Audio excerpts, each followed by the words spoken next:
मित्रांनो, माझ्या मागे आहे 20 फीटचा ड्राय कंटेनर. तुम्ही बघू शकतात हे ड्रम्स आहेत. आता हे एक फ्लेमेबल प्रोडक्ट आहे जे की पेंट इंडस्ट्रीमध्ये वापरलं जातं. हे प्रोडक्ट बेसिकली एक्सपोर्ट होतंय नायजेरियाला, जे की एक पेंट इंडस्ट्रीमध्ये वापरलं जाणार आहे. हा कंटेनर तुम्ही बघू शकतात 20 फीट ड्राय कंटेनर आहे, ज्याच्यात 80 ड्रम आहेत.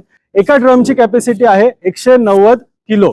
आता इथे जर तुम्ही बघितलं तर तुम्हाला एक 3 नंबर लिहिलेला दिसणार आहे. कधीही लक्षात ठेवा, जर तुमचं फ्लेमेबल प्रोडक्ट असेल किंवा हॅझार्डस प्रोडक्ट असेल, त्याच्यावर तुम्हाला एक नंबरिंग दिलं जाणार आहे 1 to 9 च्या स्केलमध्ये.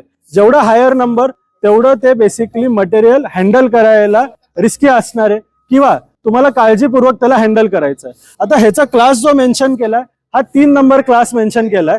तसंच एक हॅझार्डियस तुम्हाला कोड देखील मेन्शन केलेला तुमच्या ड्रमवर दिसणार आहे. जसं ह्याचा कोड आहे 1263 मेन्शन केलंय, पेंट रिलेटेड मटेरियल आणि एक्सपोर्ट डिटेल दिलेले आहेत.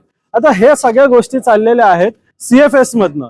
इथे हा कंटेनर आलाय, हा चेक केला जाईल, त्यानंतर कंटेनर पॅक करून सील केला जाईल आणि डायरेक्टली तो पोर्टला पाठवला जाईल. सो अशा गुड्स मध्ये देखील तुम्ही एक्सपोर्ट करू शकता, ज्याच्यात चांगलं मार्जिन आहे आणि कमी क्वांटिटी मध्ये देखील तुम्ही पाठवू शकता.